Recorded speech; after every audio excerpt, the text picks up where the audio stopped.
Did you know there was a secret window hiding inside your 10-inch squares? Let me show you how to find it. But first, always remember to share this so it will save to your profile and you can find it when you're looking for it again later. So if you're new to quilting, you can buy fabric in 10-inch squares. Let me grab one. They come in packs like this. And in this pack is a few pieces of every piece of each collection. Like my current collection has 25 different fabrics in it, so each layer cake would have a couple of those pieces, and I wish I had one of mine to show you, but it's on its way. It's been shipped, but it's not here yet. So when you open it up, you get a bunch of different fabrics that all coordinate.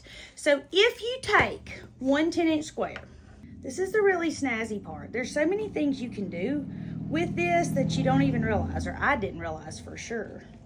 So if you take one 10-inch square and you cut, all right, let's pretend like this is a whole matching 10-inch square, okay? Obviously it's not, but we're gonna pretend it is for the purposes of this tutorial.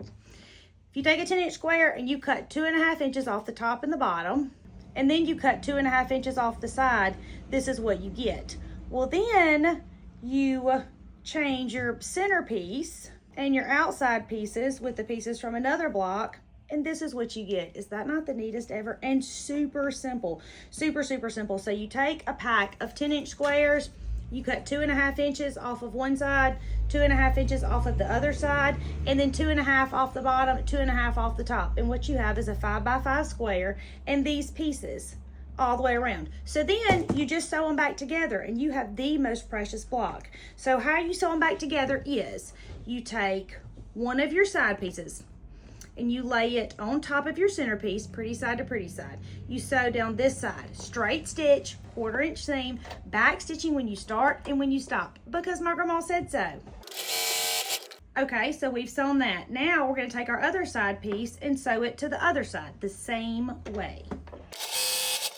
Open that up. I'm gonna go iron mine, you go iron yours. I'll be right back. Now we're gonna sew the top and the bottom on. We're gonna lay it pretty side to pretty side, sew down this side. Straight seam, straight stitch, 1/4 inch seam, back stitching when you start and when you stop. Okay, and you're gonna open it up. So when you sew it, you have this overhang, right? I'm just gonna take my scissors, snip it off just like that.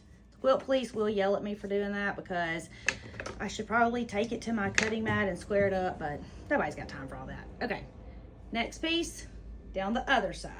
You see how this side doesn't have a piece? We're gonna put this piece down that side. Straight stitch, 1/4 inch seam, back stitching when you start and when you stop. Ta-da! You've just created the most precious, easiest quilt block on the planet. Snip this side off like this, open it up, and there you go. That is your secret window. Doesn't it feel like a secret window inside your 10-inch squares? I mean, who knew it was there?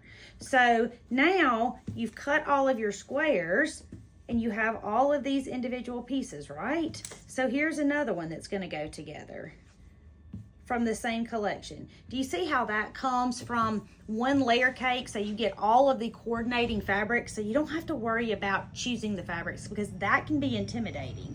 And then you just sew them together until you have the size quilt you're looking for. My name is Tammy. I'm your favorite sewing teacher, and I would love for you to come sew with me.